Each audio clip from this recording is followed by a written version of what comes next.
Para 4 amigos fieles vamos a empezar el verso. Me han hablado de estos compas y conocerlos yo quiero. De Apotzonalco y Temisco son los 4 de Guerrero. Plebes que sí son de arranque, voy a mencionar los nombres. Edeme, Bartolo y Mago de Apotzonalco provienen. También de ahí viene Roberto, de Temisco viene Jaime.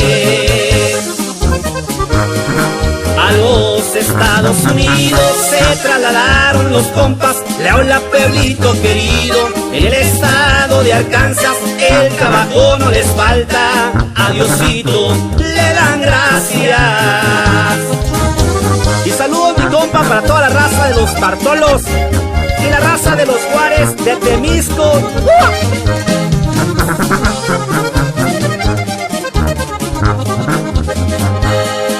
Estos 4 de Guerrero a diario andan recordando al señor Santiago Apóstol del mero Huehuetenango, el que les hace el milagro pa' sus sueños ir logrando. Y de parranda en parranda cuando se alegran los compas, con Dani de Veracruz, también con Rogelio Mota, que me la cante Reséndez, al cabo la vida es corta. Y cuando andan alterados y oyen sonar los corridos, el dueto Bertín y Lalo, esos son sus preferidos. Armadillos de la sierra, que suena el cuerno de chivo.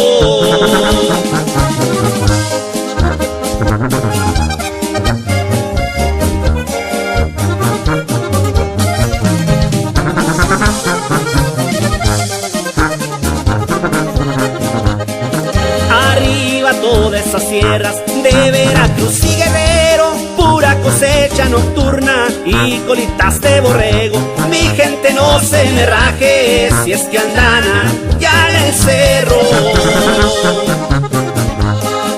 No se olvidan de su patria, ojalá que algún día vuelvan, poder estar con los suyos, eso es lo que siempre anhelan. Por lo pronto están contentos, andando en la borrachera.